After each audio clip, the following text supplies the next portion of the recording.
नाम जप का क्या महत्व है? जो भक्तजन प्रतिदिन एक माला यानी कि 108 मंत्र जप भी नहीं कर पाते, उनके लिए सतगुरुदेव जी ने बताया सहज उपाय कैसे करें। हर रोज मंत्र जप अवश्य जानिए। और जो आपको प्रथम मंत्र दिया जाता है वो इन कमलों से हमने बरी होना है, इनसे नो ड्यू सर्टिफिकेट प्राप्त करना है। तो इन मंत्र के जाप जो दास ने आपको बताए हैं, एक दिन में 108 मंत्र, कोई घने नहीं होते, करके देखियो। तो कई भागों में कर ले, एक बार नहीं कर सके 10 कभी कर ले, 20 कभी कर ले, फिर 20 कर ले, यानी 3 भागों में कर ले, 4 में कर ले। लेकिन एक बार अभ्यास पड़ा फिर तो आप पढ़े ना जा, कई कई माला फेर दोगे तो जितना करोगे उतना ही अच्छा है। नहीं, एक माला में आपका खूब काम चल जाएगा। और फिर ये सतनाम का जाप 2 अक्षर का। कई भ्रमित हो जाते हैं क्योंकि ज्ञान तो रहा नहीं हमें, छोटे मोटे 10 20 100 200 चेले बना रहा है, वो फिर उनको भ्रमित करने के लिए कह देता है कि पहले मंत्र में भी वही नाम है, सतनाम में भी वही मंत्र है। ये क्या मंत्र मेरे से यही मिलते हुए कर रहा है एक बकवाद। अरे भले आदमी, यदि तू ही ऐसा गुणी होता तो यहाँ आने की क्या जरूरत थी तुझे।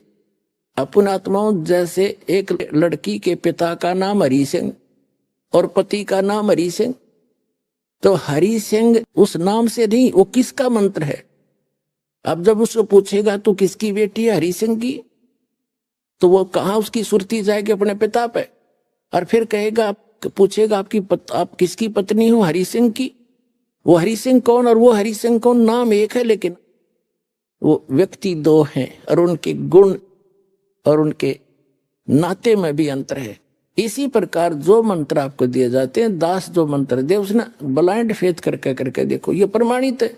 सब महापुरुषों ने जिनको मोक्ष प्राप्त हुआ उन्होंने भी यही जाप किए। ये आपके रूबरू कई बार कर लिया, रह कर और भी करते रहेंगे आपको दृढ़ विश्वास कराने के लिए। तो इससे क्या हो गया कि उस सच्चिदानंद घन ब्रह्म परम अक्षर ब्रह्म के पाने का ओम तत्सत, ये 3 मंत्र के जाप का निर्देश है, नथिंग एल्स।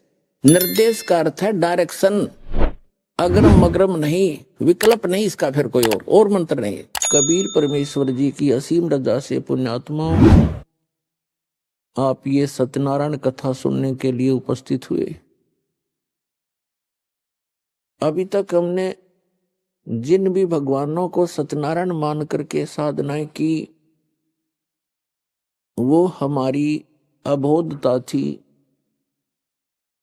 हमें ज्ञान ठीक से नहीं मिला था। हम श्री विष्णु जी को सत्यनारायण मानकर उनकी कथा सुना करते थे। सत्यनारायण का अर्थ है, सत्य माने अविनाशी, नारायण माने यानी भगवान परमात्मा जो जल के ऊपर विराजमान होने वाला। नार माने जल, आयन माने उस पर आकर के विराजमान होने वाला, उसको नारायण कहते हैं। तो सत्य माने अविनाशी, नारायण माने परमात्मा, वो भगवान जो जल के ऊपर आकर विराजमान होता है, वहां निवास करता है। तो श्री विष्णु जी सतोगुण भगवान हैं, ये नासवान हैं। श्री देवी पुराण सचित्र मोटा टाइप, गीता प्रेस गोरखपुर से प्रकाशित के 123 पृष्ठ पर, उसमें स्पष्ट लिखा हुआ है, विष्णु जी कहते हैं अपनी माता दुर्गा से कि तुम शुद्ध स्वरूपा हो, ये सारा संसार आप ही से उद्भासित हो रहा है। मैं ब्रह्मा और शंकर आप ही की कृपा से विद्यमान है। हमारा तो आविर्भाव माने जन्म और तिरोभाव मीन मृत्यु होती है, हम अविनाशी नहीं। तो हमने गलती से इस चतुर्भुजी भगवान विष्णु जी को सत्यनारायण मान लिया, हमारे धर्म गुरुओं को ज्ञान नहीं था। अब सत्यनारायण अविनाशी भगवान कौन है? सत्य साहिब कहो, सत्यनारायण कहो, परम अक्षर ब्रह्म कहो, ये कौन है? ये असंख्य ब्रह्मांड का रचनेहारा और संचालक, इन सब का जनक है। वो कौन है? उसका शुभ नाम क्या है?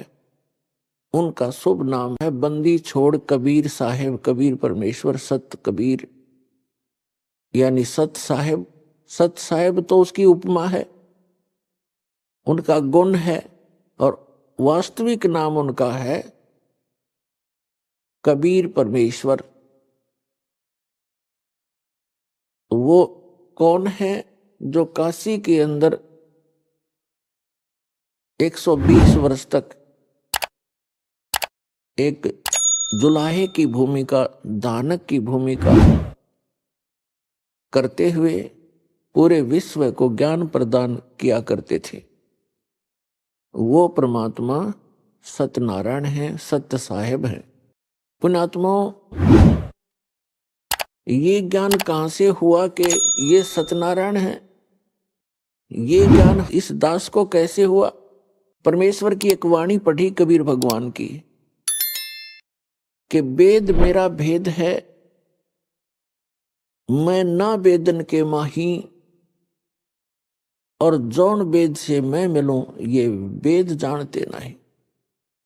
ये चारों वेद मेरी ही महिमा का गुणगान कर रहे हैं, मेरी महिमा बता रहे हैं, लेकिन इन वेदों में वर्णित विधि से मेरी प्राप्ति नहीं हो सकती।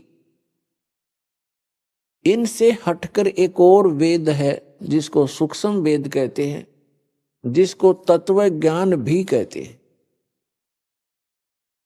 उस वेद के अंदर मेरे पाने की विधि है और उसका ज्ञान इन वेदों में किसी में नहीं। तो यहां परमात्मा ने कहा है कि वेद मेरा भेद है और मैं ना मिलूं वेदन के माही, और जौन वेद से मैं मिलूं वो वेद जानते नहीं। इसका प्रमाण कहां है?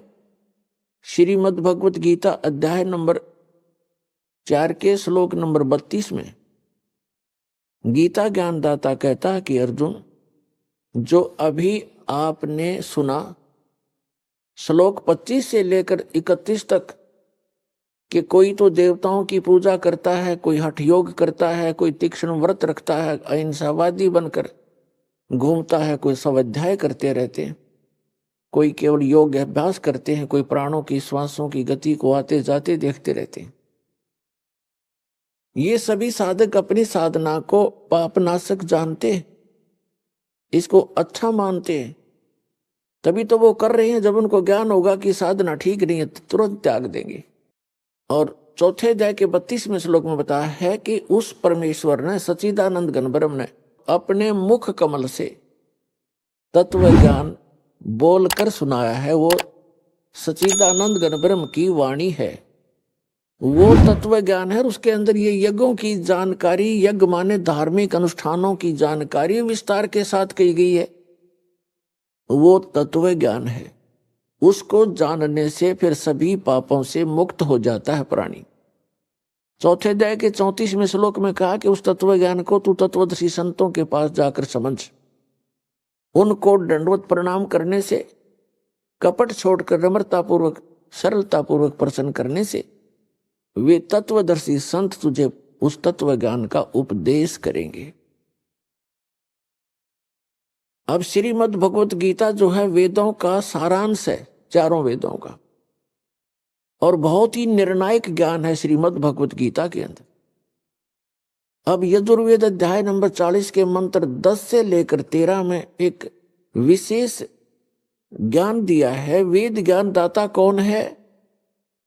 यही जो गीता ज्ञान दाता है। वेद में कहा है कि कोई तो परमात्मा को संभवात माने जन्म लेने वाला अवतार रूप में मानता है, जैसे श्री राम, श्री कृष्ण या अन्य 9-24 जो अवतार माने जाते हैं, ऐसे मानता है। कोई कहता वो जन्म लेता ही नहीं, असंभवात है। इसकी जानकारी तत्वदर्शी संत देते हैं, उनसे सुनो। इससे सिद्ध हो गया कि वेद में वो ज्ञान नहीं है। यदि वो कंप्लीट ज्ञान होता तो ये श्लोक, ये शब्द वेद में नहीं होते। और इसी का सारांश श्रीमद् भगवत गीता है, और श्रीमद् भगवत गीता अध्याय नंबर 4 के श्लोक नंबर 34 में भी यही कंसेप्ट क्लियर किया है, यही स्पष्ट कर दिया है कि वो तत्वदर्शी संत उस तत्व ज्ञान से परिचित हैं, उनसे पूछो तो गीता के जी के अंदर भी वो ज्ञान नहीं है। वो सच्चिदानंद घन ब्रह्म ने जो अपने मुख कमल से बोला वो तत्व ज्ञान है, वो सूक्ष्म वेद है, और उसकी जानकारी इस दास के अतिरिक्त इस विश्व में किसी के पास नहीं है, क्योंकि उस परमात्मा ने स्पेशल इसी काम के लिए भेजा।